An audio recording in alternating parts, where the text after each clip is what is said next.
கவனமா இருந்து சாப்பிட்டு அதை போகணும். இந்த டூட்டி மாத்தின போலீஸ் அந்தந்த இடத்துல டூட்டி மாத்தி விடுங்கப்பா தம்பி. சார் எல்லாமே கவனிங்க சார். இந்த டூட்டியில அங்கங்க இந்த போலீஸ் இப்ப காலையில நல்லா பண்ணாங்க. அதே மாதிரி அவங்க குழுவோட சேர்ந்து செயல்படுங்க. இந்த பட்ட குழு இவங்க இருக்காங்க அன்னதான குழுவோட சேர்ந்து செயல்படுங்க. கொஞ்சம் ஃப்ரீ பண்ணி கொடுங்க. அவங்களுக்கு எங்கெங்க இதா இருக்கா அவங்களுக்கு ஃப்ரீ பண்ணி கொடுங்க. கொஞ்சம் அந்தந்த இடத்துக்கு மாற்ற வந்த போலீஸ் அங்கேயும் டூட்டி கொஞ்சம் பாருங்க, ஃப்ரீ பண்ணி கொடுங்க. காலையில இருந்து நல்லா பார்த்துருக்காங்க. அதே மாதிரி பண்ணி கொடுக்கணும் அவங்களுக்கு. கொஞ்சம் பாருங்க சார். அந்தந்த இடத்துக்கு பிடிச்சி போற போலீஸ் அந்த கவுண்டர் 4 கவுண்டர்லயுமே கரெக்டா நின்று கரெக்டா பண்ண பண்ணுங்க சார். அம்மா கை அண்ணே முன்னாடி தட்டு கலர் இடத்துல தண்ணி இல்ல, கொஞ்சம் குருவனே மோட்டர் போட்டு விடுங்க.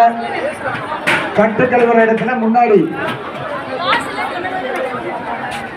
சேகரண்ணா மோட்டர் போடணும். முன்னாடி தட்டு கழுவுற இடத்துல தண்ணி இல்லைண்ணா. நீங்க நின்று சாப்பிட்டு பாதை நீங்க பாதை நின்று சாப்பிடுறீங்க. பாதை நின்று சாப்பிடக்கூடாது. நம்ம எதுக்கு ரிட்டர்ன் வரீங்க? Okay okay.